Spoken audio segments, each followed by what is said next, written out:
What's good, YouTube? Welcome back to the channel. For today's video, I have an exciting session to share with you guys. There's a ton of action. I ended up pushing all in 4 times in the session, so there's a lot of crazy hands going down. So stay tuned, and you don't want to miss this. Aces cracked. Three-way all in. 10s, kings, aces. There you did the flop though. Where did the flop?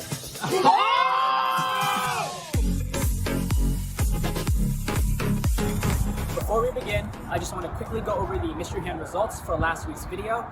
Unfortunately, nobody got the correct answer again in this one.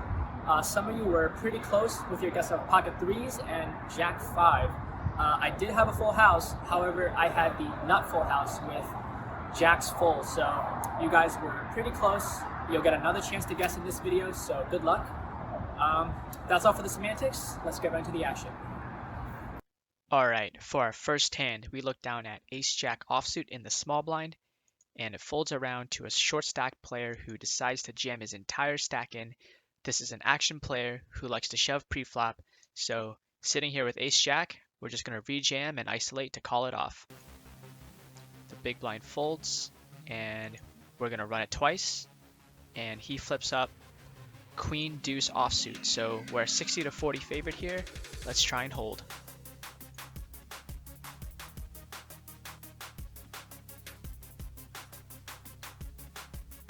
The first board has a 2, so he's going to win that with the pair of 2s. On the second board, we hit our jack, so we're going to scoop this one, and this pot will end up becoming a chop.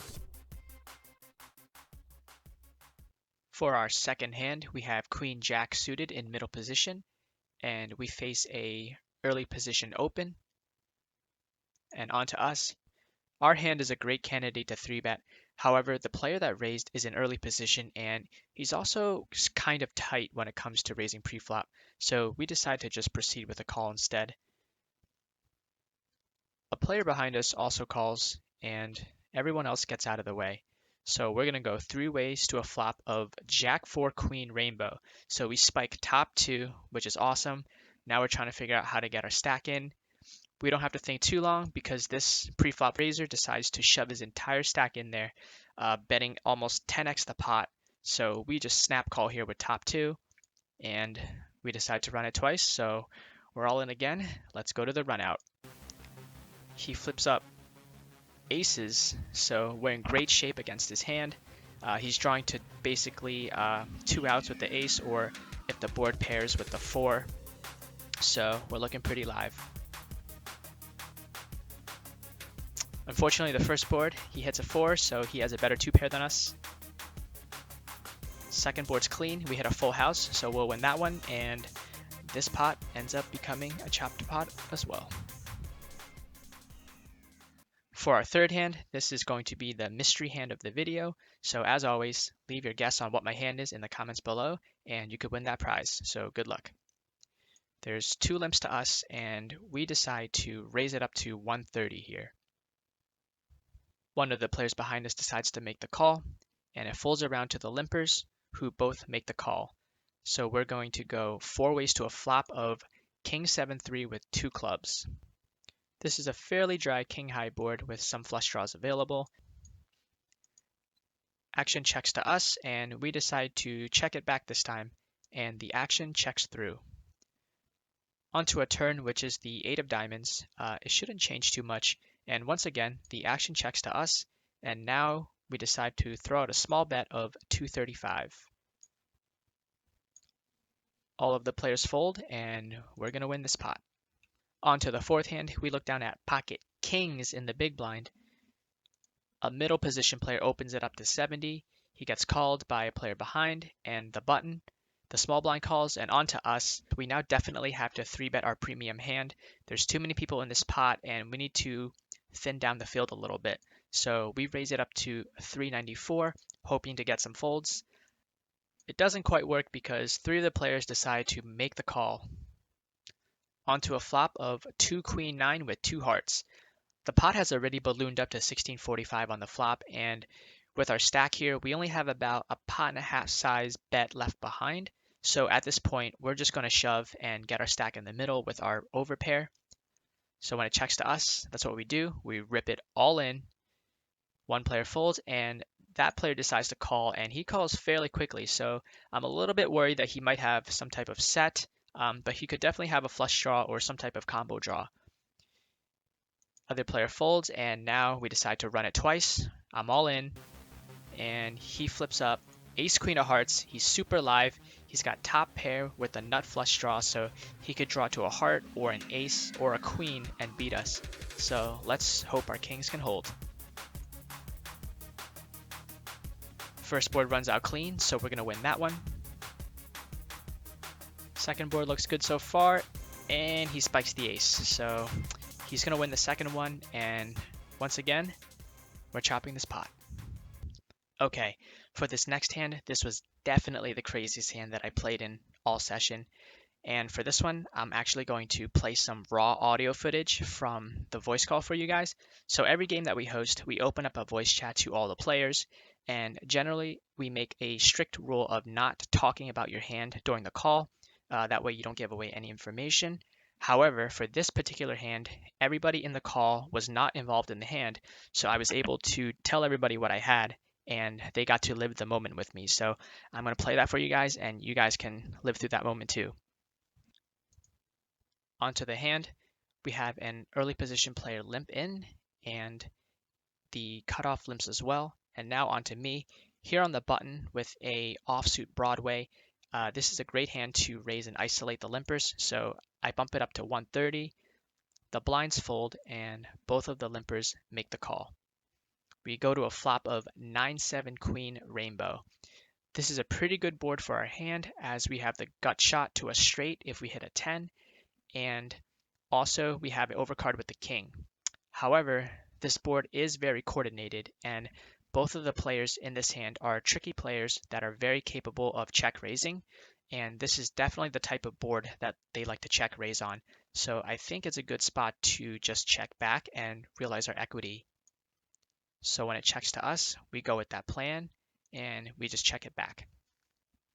Now, before we get to the turn, this is when everything starts going off the rails, so I'll stop my commentary here and just play straight footage from my voice call for you guys.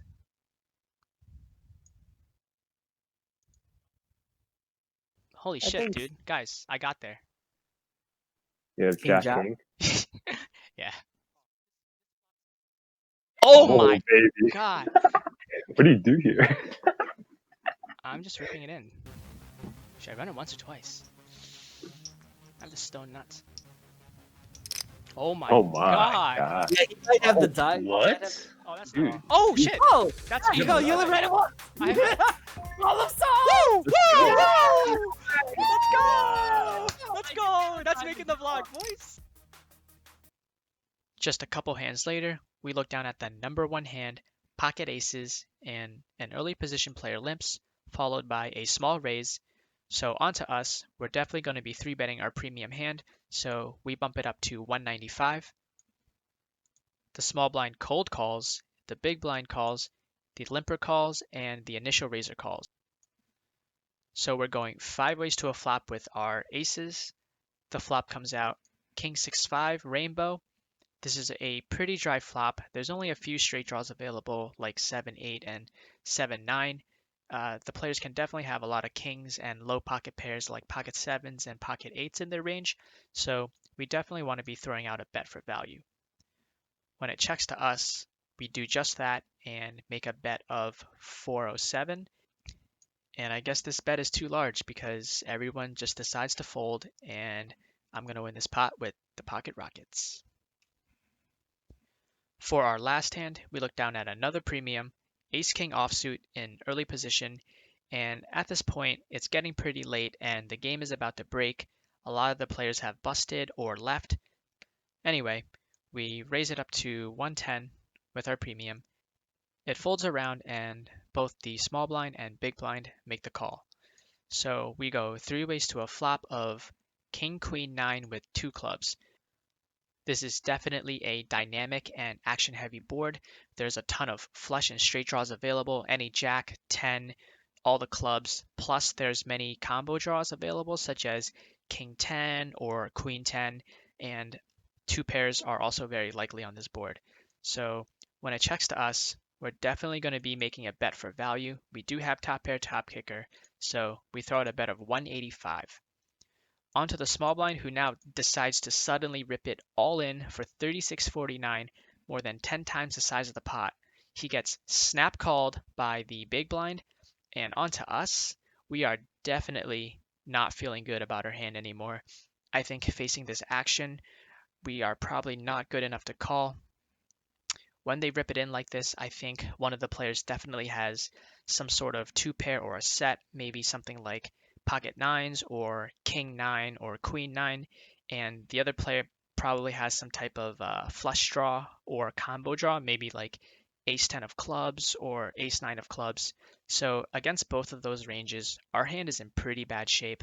So I think we're just going to have to make the disciplined laydown. And that's what we do.